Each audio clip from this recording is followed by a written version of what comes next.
السلام علیکم ورحمۃ اللہ وبرکاتہ۔ الحمد للہ رب العالمین والصلاة والسلام علی رسول الکریم، اما بعد،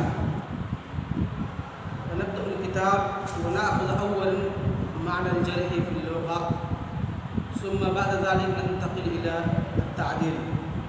فيقول المصنف رحمه الله: الجرح في اللغة بفتح الجيم والتأثير في الجسم بالصلاح. ويقول الجرح هو اسم للجرح.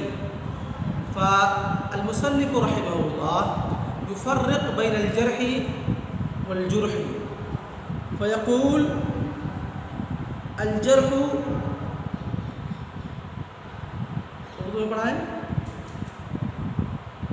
ٹھیک ہے سر. الجرح جو ہے فتح سے، فتح جیم کے فتحہ کے ساتھ جو ہے، التأثیر فی الجسم بالسلاح، اسلحے کے ذریعہ یا کسی اور چیز کے ذریعہ انسان کے جسم میں چوٹ پہنچائی جائے یا اس کے ذریعے انسان کے جسم میں خراش لگایا جائے، اس کو کیا کہتے ہیں؟ جرح کہتے ہیں. اور جرح کسے کہتے ہیں؟ اسم للجرح.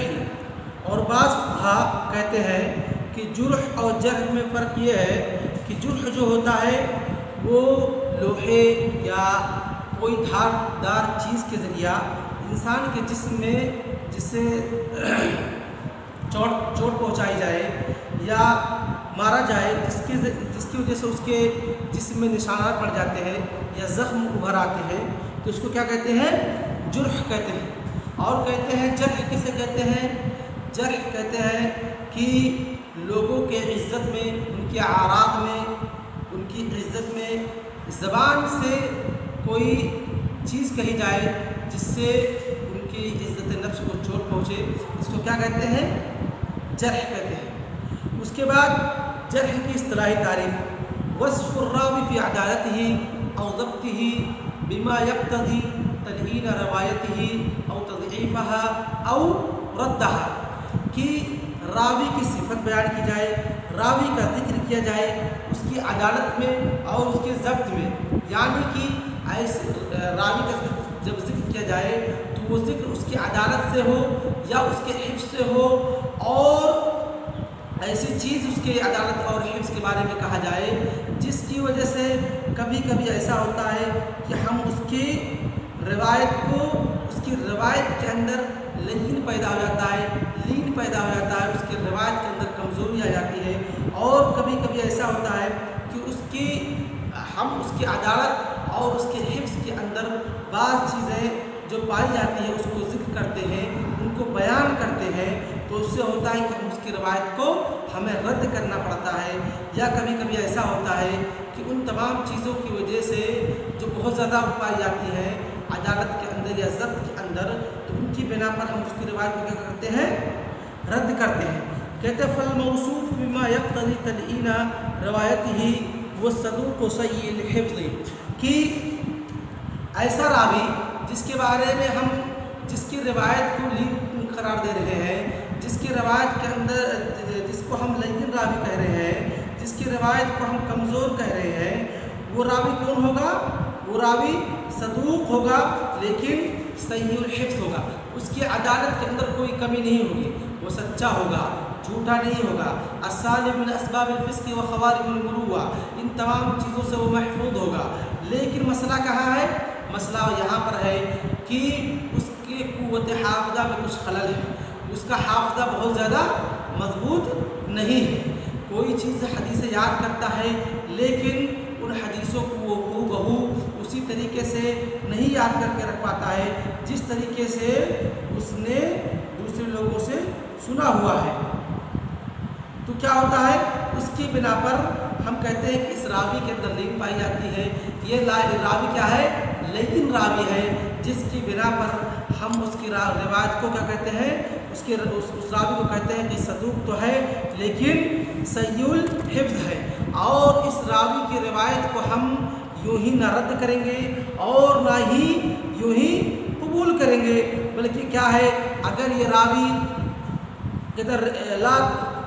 کہتے تتقوى روایتہ بوجود قرینۃ مرجحة لجانب ضبطه لحدیث معین، کہ اگر کوئی قرینہ پائے جائے جس کی بنا پر ہم یہ کہہ سکیں تتقور روایته بوجود قرینۃ مرجح لجانب ضبطه لحدیث معین، کہ کوئی خاص قرینہ پائے جائے جس کی وجہ سے اس کی روایت کیا ہوگی، اس کی روایت کو ہم قبول کریں گے، ایکسیپٹ کریں گے، کیونکہ لجانب ضبطه لحدیث معین، ہو سکتا ہے کوئی راوی ہو وہ اکثر حدیثوں کے اندر مطلب وہ راوی جو اس کو عام حکم اس پر لگایا گیا ہو، لیکن کا حکم لگایا گیا ہو، صدوق و صحیح الحفظ کا حکم لگایا گیا ہو، لیکن بسا اوقات ایسا ہوتا ہے کہ بعض راوی ہوتے ہیں جو کسی گرچہ وہ صدوق صحیح الحفظ ہے لیکن کسی ایک شے کو ہمیشہ کے لیے لازم پکڑ لیے، تو اب ہم کیا کریں گے، گرچہ وہ راوی صدوق صحیح الحفظ ہے لیکن اس شے کو لازم پکڑنے کی وجہ سے ہمیشہ اس شے کے ساتھ رہنے کی وجہ سے ہم کہیں گے کہ گرچہ یہ راوی لین ہے، اس کے حفظ کے اندر کچھ کمزوری پائی جا رہی ہے، لیکن اس نے فلاں شے کو لازم پکڑا ہے، تو اس بنا پر یہاں پر اس کی بات کو ہم مقدم رکھیں گے، اس کی حدیث کو قبول کریں گے، کیونکہ وہ جب کسی شے کو لازم پکڑے گا ہمیشہ اسی کے ساتھ وہ رہے گا، اٹھنا بیٹھنا سونا سب کچھ اسی شے کے ساتھ اس کا ہوگا، تو ایسا نہیں ہوگا کہ وہ حدیث صرف ایک مرتبہ سنا ہو۔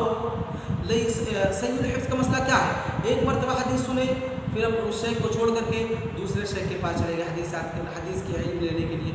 مسئلہ یہ ہو گیا کہ پہلی مرتبہ سنے، ایک مرتبہ سنے، کچھ سن پائے کچھ نہیں سن پائے، یا سن پائے پوری حدیثیں لیکن بھول گئے۔